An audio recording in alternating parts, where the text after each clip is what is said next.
masters, and they dug a real groovy sound, and you would have to admit it.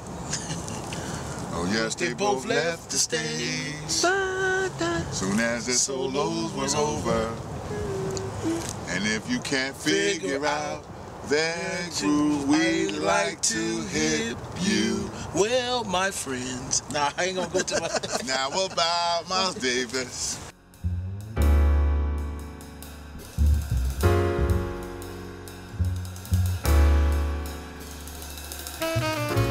So yes, the journey continues. Last stop at the 4 train, last stop on the 4 train. We're here in Woodlawn Cemetery, and we're on the corner of Greatness with the brother, Sir Miles Davis. And in my mind and in my heart, easily one of the most influential musicians of the 20th century. You know, like, not just jazz music, you know, and the embodiment of a true music man, you know, and obviously he lives on through his greatness and his legacy. And when I think of Miles, what mainly comes to mind, you know, is definitely how much he connected me to other musicians. I mean, Exactly. he's like, he connects the dots, you know, like you read about Miles, you listen to Miles, you learn about Miles, you're gonna learn about pretty much them all, you know, like he played with everybody. And the ill thing also is he was a part of the different transitions, you know, from bebop, he linked on and set it off there, and, you know, went into hard bop, went into cool jazz. Well, it was almost bebop to hip hop. Yeah, because exactly. he extended from Charlie Parker to Last to Easy Mo Beat. Yeah, you know what I'm saying? exactly. So this guy has to be recognized as one of the great musicians of all time. Exactly. Sir Miles I mean, Davis. transcended all genres in terms of just, yeah, like... He came to New York in 1944, where he was a student at Juilliard. yeah. But he said, Miles said that he didn't learn his valuable teachings at Juilliard. Exactly. He learned his lesson on 52nd Street Exactly. with the Bean and Charlie Parker, Duke Yes. Jordan, you know, all the cats at the time. Yeah. And I know at the time he came here looking for cats. Yeah. Like literally, like, you know, he came here for school, obviously, but he came here to look for cats. Oh man, I just think about all those great prestige recordings of Miles, man. In that great band, he had one of the most influential bands in small jazz history. Yeah. That band with Coltrane, True. Red Garland, Paul Chambers, and Philly Joe Jones. When he left Prestige Records, though, right? He had to do them 4 records for him to get off that contract with Bob Weinstock at Prestige. Yeah. So he had to do 4 records. He did them 4 records within a week. Wow. You know what I'm saying? He did Working with the Miles Davis Quintet. Okay. Steaming. He did Steaming with the Miles Davis Quintet. Relaxing. And he did Working. Wow. The Miles Davis Quintet. In a week span. In a week span. That's to free him up contractually with Prestige Records so he can get his deal with Columbia. Yeah. And first LP he came out on Columbia with was a record called Round About Midnight. Okay. That's how he got his deal with Columbia. Okay. Wow. So let's talk about Miles. You know, we just talked about Max Roach, you know, let's talk about Miles and Max. Oh, well, you talk about Miles and Max, they were together in the Charlie Parker band. Exactly. You know, in the bebop days. So, you know, they was doing their thing, man, you know, which both of them cats was part of the Birth of the Cool, as we spoke about earlier.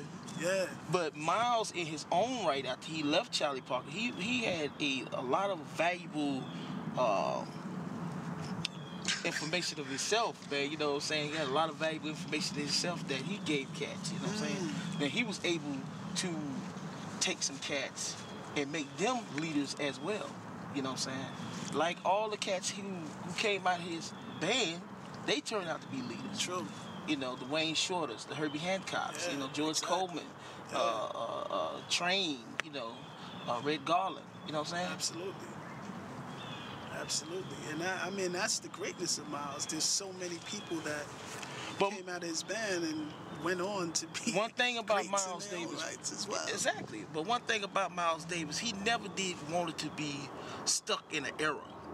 He always transcended with the time. Exactly. He was not, you know, I think he was talking, if you look at Miles Ahead documentary, and Bill Cosby was talking, and Bill Cosby said, well, I wish Miles Davis would do something from the old days, and blah, blah, blah, blah, blah, blah.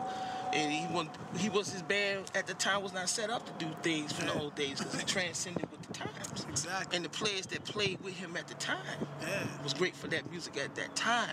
You know what I'm saying? You said it best, from bebop to hip hop. Exactly. From Bird to Easy Mo Beat. Exactly. That's it. Literally. I heard Miles on Arsenio Hall show in the 80s. He said the rappers, they the true geniuses of the music. Wow. Well, he loved Rakim. Wow. He loved Rakim. He thought Rakim was a mastermind. Wow. You know, of what Rakim did. Rakim was probably the Miles Davis of hip hop. You know, you know.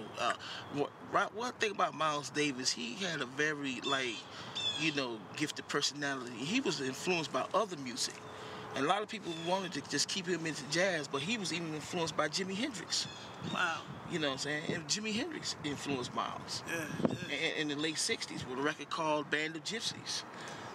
With Machine Gun on it, with Buddy Miles and Billy Cox was in the group. True. Wow. Yeah, Sir Miles. I mean, so many great things to say about this brother. I mean, obviously, when you think of jazz, he's easily one of the most notable. Yeah, he's one of the notable cats, man. You know. I would say, like, really, when I run into, you know, cats, both young and old, who find themselves, you know, gravitating towards jazz or wanting to get into it, I would say he's the one that I pretty much point people to. I usually start people out with Kind of Blue. Exactly. But, well, you got to start them out with a Kind of Blue, because that's the one, that's the map. Yeah. You know, when you open that Kind of Blue record and you put that on, that starts you the introduction into straight ahead jazz music.